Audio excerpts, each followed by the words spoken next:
So I got addicted to handhelds, and it's a problem. After I got the Miyoo Mini Plus, I had this crazy itch to catch them all. Yeah, not even a month later, I got the Odin 2. Of course, thanks to my buddy, he had an extra one and I snagged it, and he's the reason I started this addiction. So thank him. No, just kidding. I'm just kidding, but seriously. So I've had the Odin for a couple of months, and I just got busy playing with it to the point where I totally forgot to make an impressions video on this thing. I'm just gonna straight out say it. I love the Odin 2. This thing is amazing, and it totally blew me away. So basically, if you don't know the Odin 2, it's essentially a strong Android phone built in with like a Switch-like case. Yeah, this thing literally runs Android, it's crazy. The Odin can emulate a lot, and I mean a lot. But not only is it good for emulation, you can play a lot of the Google Play Store games, and the Google Play Store games are pretty cool. I didn't even know half of these games were on there, like Stardew Valley and Forager. That's kind of crazy.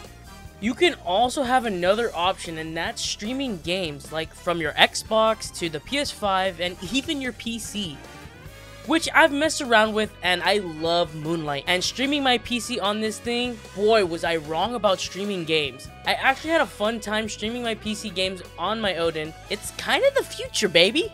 Now I know you guys came here to see what can the Odin emulate.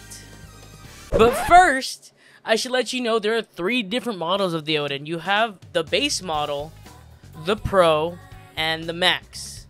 The difference in each model is that the base has 8 GB of RAM and 128 GB of internal storage. And the Pro had 12 GB of RAM and 256 GB of storage. And of course the Max has 16 GB of RAM and 512 GB of storage.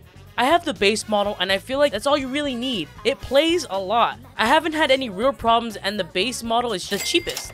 Okay, but now let's talk about emulation. Of course, this thing is gonna play all the 8-bit and 16-bit games with no problems.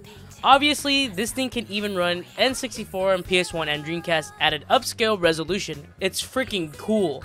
And if you're wondering about the GameCube and PS2, yes, this does play these consoles easy and even upscales the resolution depending on the game. When it comes to the Wii, I feel like things run a little slower depending on the game. Like Mario Kart Wii runs totally fine. But when it comes to Mario Galaxy, there are a few glitches and there are bits and pieces of slowdown depending on the environment Mario is around. And the DS and PSP run perfectly fine at an upscale resolution. And for the DS, it's even perfect because the Odin actually has a touchscreen. And it's perfect for DS games that require the touchscreen.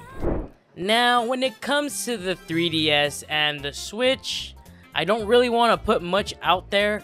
I don't need Nintendo's Hitman hitting me with a strike just like Retro Game Corps. So, yeah.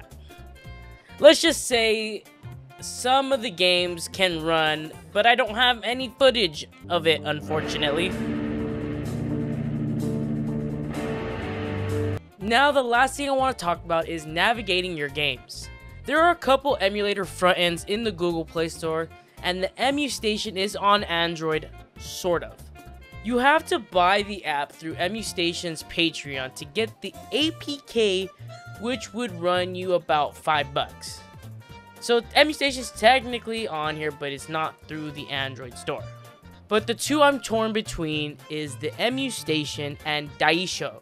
You can get Daisho from the Google Play Store, and both front ends can be enabled as the Android home menu, which is cool and it makes things easier for you. You don't have to go to the front end and launch it and go to the game library. Once you open up your Odin, it launches into that front end.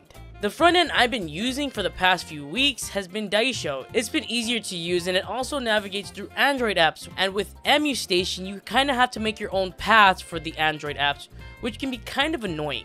But honestly, it's totally up to your personal preference. I like Daisho and I can't complain. But that's all I have to show and say about the Odin 2.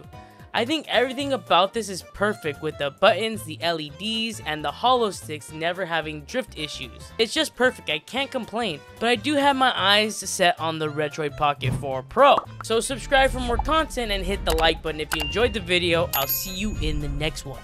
Peace!